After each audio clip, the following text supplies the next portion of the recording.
The Verum Audio Verum 1 planar magnetic headphone might be the very best bang for buck planar magnetic headphone on the market.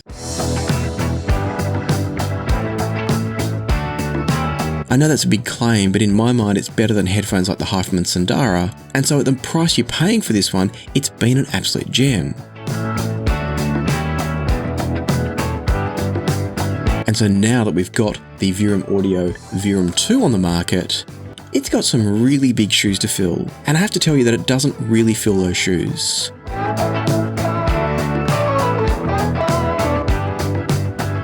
The reason for that is it absolutely obliterates them. I'm not one for big bombshell reviews, but this thing is absolutely nuts. Let's talk about why.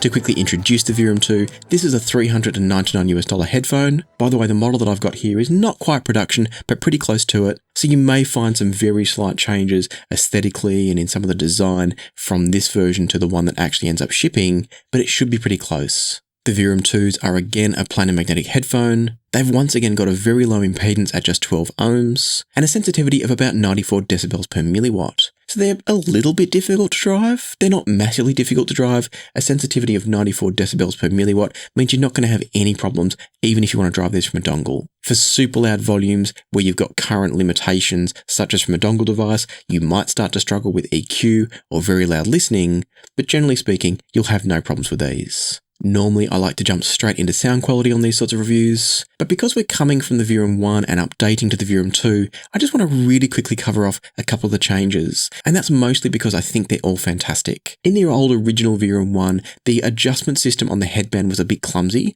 You had to unscrew it to move it and then tighten it up again, whereas now we've got a lovely simple notch system, so you just push and it clicks through the settings. That's fantastic. We've also got a new set of pad designs. I'll talk about those a bit more at the end, but it allows for things like ported pads, which is exciting from a bass response point of view. We've got a brand new driver design on the inside, which is now a single trace driver. And I don't know exactly what that means in terms of the technical capabilities, but if you look inside the original Verum 1, you can see the plastic membrane, and then you can see all the wires or the trace running through that membrane. If you look inside the Verum 2, what you actually see looks just like a flat piece of metal. It's actually delivering quite a different sense of sound, quite a different sense of performance. And it's, in my mind, quite electrifying for the sort of price you're paying. They are absolutely blowing away competition worth a fair bit more or costing a fair bit more. And so I don't know if the single trace design is a part of that. I mean, looking at it, it's almost looking like a ribbon type driver. And the performance they deliver, the sense of speed,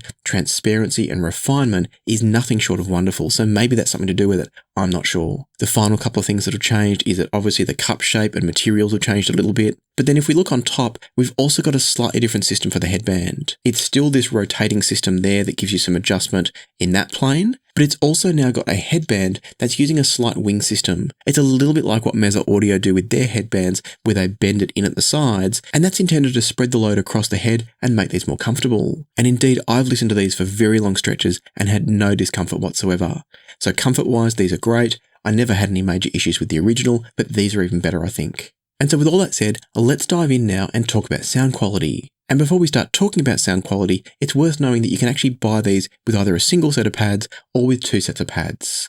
And so I'm going to talk to you about both sets of pads, which one I like and why. And the first one we're going to talk about is the hybrid pad. So the hybrid pad's what I've currently got fitted here, and it's going to use a leather outer edge and a fabric section on the face of the pad that touches the skin. So very similar in terms of the materials to what you see on a lot of HiFiMan headphones. However, it's a bit different in the sense that it's an angled pad, so it's narrower at the front, deeper at the back, and so it's going to angle the driver a little bit. That's going to help with things like staging. Listening to the Verum 2s with the angle pads on there, the hybrid pads that is, and what I would describe as a sound that is mostly mid-range focused. It leans sort of mid-range and treble with bass tapering off just a little bit, but in a good way, not in a way that I tend to dislike it or find it lacks bass. I personally like a bit more, but this is still very enjoyable. Part of the reason that I don't feel like it lacks bass is the bass extension is excellent. It's quite linear in the sense that it's not lumpy and bumpy, and it goes all the way down to 20 Hz without rolling off too far. So you do still have a sense of bass. It's a little bit secondary from the rest of the range though. Despite not having the level of emphasis or presence in the bass that I enjoy, the quality and the sense of control in the bass is wonderful from the Verum 2. You can actually feel the bass from these, even though it's not enhanced. If you listen to a track where you've got a really strong plucking of a bass guitar or a kick bass, you're going to feel it from these. Again, I can't stress enough, it's not enhanced, but it's got a lovely feel to it. If we carry through the rest of the range, there's still that same sense of feel, crispness, clarity, speed across all the frequencies, and that's what I'm really impressed with about the Verum 2. That sense of control and tightness also means we get an excellent sense of separation, the image is well focused, each sound has a very clear point in space that's separate from everything else, and I find that the staging from these is also very good for the price. They produce a good sense of width, a nice shape and size of soundstage. They're just generally doing a fantastic job across the board. And so as I've already said, the bass from these is probably the one area that might be lacking, particularly if you're like me and you enjoy a bit more bass. Bass heads will absolutely need to look elsewhere. But having said that, I don't think anyone is going to be disappointed with the technical performance of the Verum 2. I think there's separation, imaging, general tonal balance, the quality of the delivery, all of that is nothing short of fantastic in my opinion. And that's with the hybrid pads. So let's talk now about the ported leather pads. So these are basically the same shape. The opening for the ear is a little bit different. So this is a circular, this being the hybrid pad is a circular opening. That tightens up and gets a little bit more oval shaped when it comes to the vented pad. And so this one is a solid leather pad. And as you can see here though, it's also got a little vent in it. And so these are custom made. They've got a little pipe created, I think it's 3D printed with a metal tube through it. And this can actually give you a greater bass response. But because of the different materials used and the different size and shape of the hole in the pad, it also changes the overall response of the headphone too a little bit. Listening to the leather ported pads, and the first thing that I noticed was the immediate increase in bass. That port is absolutely working. And so what you get is a greater sense of depth in the bass. It doesn't turn it into a bassy headphone, it just gives it more reinforcement down low. Unfortunately for me, the leather design and possibly the smaller opening and space around the ear also makes them a little bit crisper in the top end, and that can make them a touch fatiguing for me at times compared to the hybrid pad. It's not a harsh sound or a nasty sound with the ported leather pads, but it's not quite as smooth and refined as I really enjoy from the hybrids. I also find that with the ported leather pads on here, the imaging isn't quite as tight and focused as it is with the hybrid pads. It's not bad by any stretch, but I just think the hybrid pads absolutely nail the sense of imaging. The image gets just a little bit larger and in that sense probably a little bit smeared compared to with the hybrid pads that are absolutely pinpoint accurate. I've already mentioned the fact that there's a slightly peakier sound from the leather pads. And what that also means is that you lose the sense of refinement and control that the hybrid pads are so good for. Again, it's not a huge shift. It doesn't make them bad with the leather pads on there, but they're just so impressive with the hybrids that I immediately missed that when I went to the leather pads. For me, the hybrid pad is the one to go for all the way in terms of technical prowess. The tonal balance probably leans towards the leather ported pad, but I think everything else in terms of technicalities, refinement, ease of listening, all of that goes across to the hybrid pad here. And so the thing that I will be most interested in is getting my hands on a pair of ported hybrid pads, which I believe are being worked on. That to me is where I think these could be an absolute game changer. It's already an excellent headphone with the hybrid pads, but if you can get the benefits of the bass reinforcement with the port added to everything else that is perfect about the hybrid pad, I think these could be absolutely knockout good. But so far, I've been talking about these entirely in isolation, and it's pretty rare for any product on the market these days to not sound good if you're not comparing it with anything else. On their own, most products on the market sound pretty great. And so that leads us to having to do some comparisons, and the first and most obvious comparison had to be with the Verum 1. And so for all of this, I'm using the stock pads, which were a perforated leather that came with the Verum 1, up against the hybrid pads on the Verum 2. After trying a bunch of tracks across the Verum 1 and the Verum 2, the track that I decided to stop and make some notes on was Share Your Air by Kate Miller-Heidke. The first thing I noticed was that the Verum 1 required less volume to give the same amount of loudness, so it's a bit easier to drive, but again, the Verum 2 is not hard to drive, it's just not as easy as the Verum 1. In terms of power output, both of them are actually a little bit tricky on current if you've got a low current device because of the very low impedance. But sensitivity-wise, the Verum 1 seemed to be a bit more sensitive than the Verum 2s. The Verum 1 has a slightly more enjoyable overall tonality, it's a touch smoother and a touch warmer despite still being a mid-range and treble-focused headphone, but I was immediately missing the technical prowess, the refinement, the detail, the transparency of the Verum 2, and it's not a particularly close call. The Verum 2 is technically far superior to the Verum 1 in my opinion. In comparison, the Verum 1 sounds quite slow, meaning that it doesn't seem to have quite the sense of control and agility on faster moving passages. The Verum 2 just comes across super agile, super clean and super fast. And the Verum 1 is not a slow sounding headphone, it's not muddy or thick or woolly. It's just that the Verum 2 is incredibly responsive. And responsiveness is something I don't generally like to talk about in a headphone, but it just seems like the impulse response, so how quickly the driver can hit the note and then come back to its starting point to deliver the next note, that's where I think the Verum 2 seems to be superior to the Verum 1, at least that's how it subjectively sounds. Listening further on this track, and the Verum 2 delivers more nuance and texture through the vocals, guitars, all that mid-range. And that comes back to both the tuning of it, but also that responsiveness of the driver that I just spoke about. And I think it is also worth noting that the upper mid-range from the Verum 2 is just a little bit more emphasized, brighter, whatever you want to call it. But the good thing is that it's such a refined and controlled sound that it never comes across fatiguing. I don't generally like headphones that lean into the upper mid-range, and I don't think the Verum 2 does too much of that, but for the little bit that it doesn't bother me in the least. And so, for example, on this track, the Verum 2 does emphasize the cymbals, and I think there's a tambourine in there as well. They're a bit more prominent on the Verum 2 than the Verum 1, but in no way does it get unnatural, distracting, or fatiguing. It's still completely enjoyable and just delivers more of that detail to your ears. The final thing that stood out to me between these two is that the sense of separation, image focus, detail retrieval, positioning in the soundstage, all those technicalities are just superior from the Verum 2. As I said, the Verum 1 was no slouch, the Verum 2 is just clearly head and shoulders better. It's a marvellous, marvellous upgrade. And so I'm going to step aside from the comparisons for just a second and talk about the Verum 2 with a couple of other pads. And then I want to come back and give you a couple more comparisons that might really shock you. But first, let's talk about the pads. So with the pad system on the Verum 2, it's a very simple pad rolling process. The Verum 2, just like the Verum 1, comes with these rings installed within the pads. So if you get the two sets of pads, you'll only get one set of rings. That's a little bit of a shame, but I can understand it because it all costs money and adds to the total cost of the headphone. But it's very easy to remove these rings from the headphone pads and then fit them to any other headphone pad that fits the general diameter of the Verum 2. And to give you an idea, they're closest probably to Bayer Dynamic DT880s or AKG K271s, but you can also use ZMF headphone pads. There's just a little bit of excess material that hangs off the sides a little bit, but it's not a big deal. They fit properly, they seal properly, it's just that it's not quite as neat and tidy. And so using this system, I tried the Verum 2s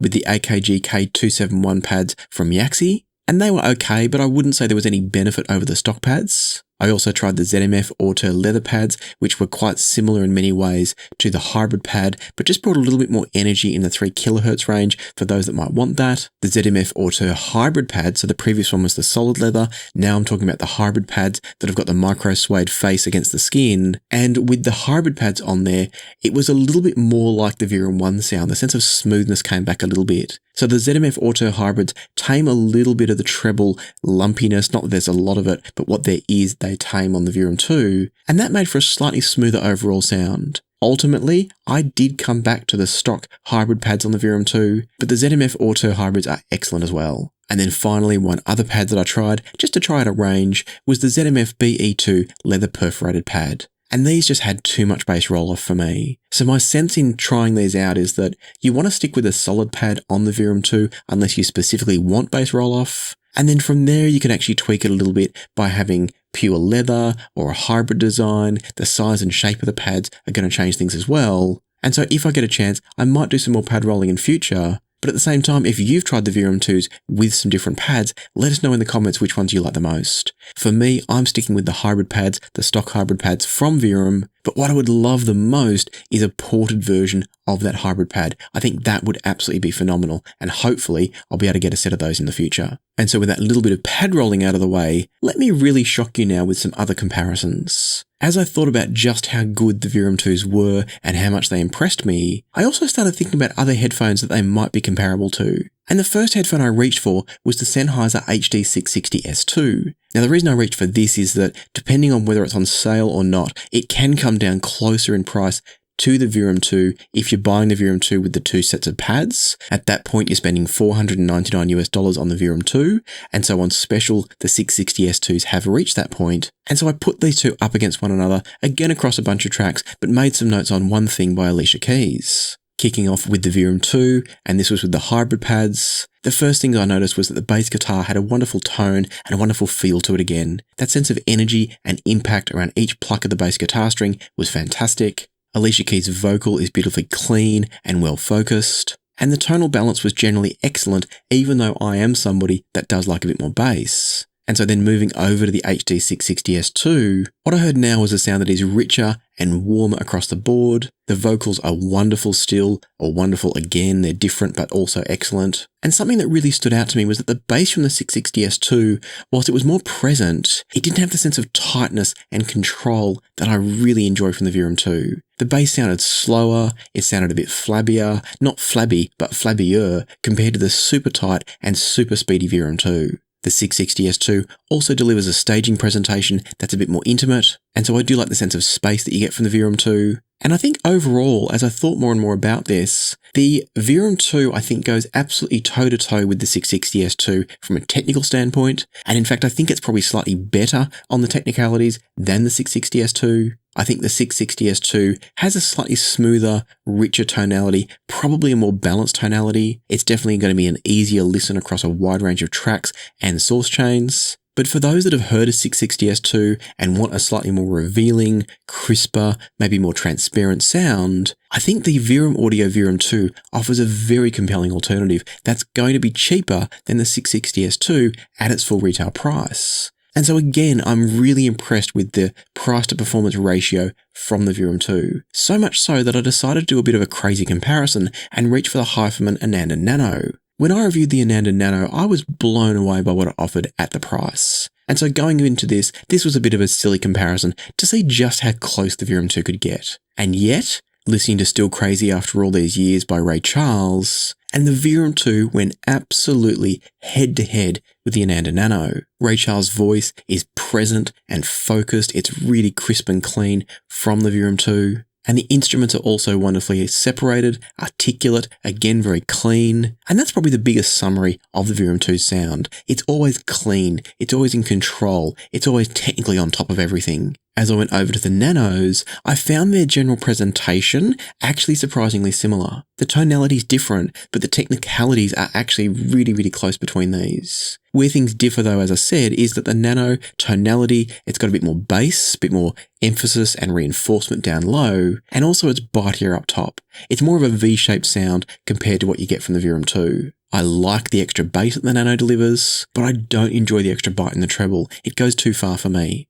Because I think both are very similar from a technical standpoint, for me the judgment between these two then comes down to its tonal balance. And I think the Verum 2 is the more balanced overall headphone. So technically I think they're neck and neck, and then for me the Verum 2 actually pulls ahead based on its more balanced overall tonality, especially knowing that you can roll the pads to tweak it even further. Specifically, what I found was that as I listened more and more to both of these headphones, the Nano less often sounded as natural as the Verum 2. The Verum 2 always sounds natural across everything. It's got a little bit of coloration, but that coloration is handled very delicately, very smoothly, and so it's never distracting and never particularly unnatural. I also feel like the staging and imaging is a little bit better from the Verum 2, and specifically because it generally puts each instrument, whilst separated, in a more coherent overall space. I think the Nano, with its slightly peakier tuning, I think that actually artificially separates sounds sometimes and doesn't keep them as connected in an overall sonic landscape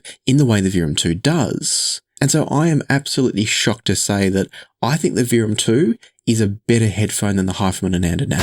And that's a huge statement, making it possibly the very best headphone under about $600 US, maybe even $700 US. I think it is absolutely astonishing. And so at the time that I'm releasing this video, I believe the Verum 2 is still in its Kickstarter campaign. I'll put a link down below. I cannot recommend it enough. I think it's an absolutely fantastic headphone, and I think almost everybody that tries these is going to really enjoy them. If you buy yourself a pair of Verum 2, they're going to come in this case, which is a little bit average in my opinion. It's not the best case I've come across, but it's going to do the job. The reason I say it's a bit average is it's quite large, it's not molded to the headphone in any way, and it does feel a bit cheap. Having said that, it's going to contain your headphones, it's going to protect them with the foam inserts, and it's got space for the cables too. Speaking of the cables, that's my other area that I'm not a huge fan of the Verum 2. I've already told Igor from Verum this feedback, and I know from what he said, he's already working on a replacement, but this stock cable with the XLR connector is currently, at the time that I'm recording this, a very cheap crappy cable. It's a 2-core audio cable that I would expect to find on a cheap set of RCA plugs that are bundled in a piece of equipment. It just feels very cheap and very crappy. So Igor's aware of this, he's already looking to source a better cable for the XLR version. The good news is that the other cable you get is this really nice braided cable. So this currently is the one that's terminated in a 3.5mm connection. And by the way, the terminations on the bottom of the headphone, those are also 3.5. I like the fact now that they're going straight down. The old forward angle was just a bit too extreme in the forwardness from the Verum 1. So the Verum 2 design I definitely like a lot more. So these 3.5mm connectors go into the bottom of the headphone. It also means that if you've got aftermarket cables of high quality already, you can just use those with the Verum 2, or you can use the cable provided. And so I don't think there's a lot more to say about the Verum 2. I've already made it very clear, I think they are absolutely stellar. This is a headphone that I'm very comfortable recommending. I think sonically it is excellent, both from a technicalities point of view and a tonal balance point of view. I love the fact that we can tune it really easily with pads, both the pads that are provided, but also all the aftermarket pads. I think these make for a really compelling option anywhere, as I said before, up to about $600 to $700 US. If you're excited about these as much as I am now, having heard them, tried them and compared them, I've got links down below. You can go through to the Kickstarter, jump on the campaign and secure yourself a pair of Verum 2. And so with that in mind, if this video has been helpful and useful to you in thinking about the Verum 2, making up your mind and deciding which way you should go, then please hit the like button and subscribe and ring the notification bell if you haven't already. But for now, let me leave it to the music. So happy listening, be kind to each other, and I'll see you here next time on Passion for Sound.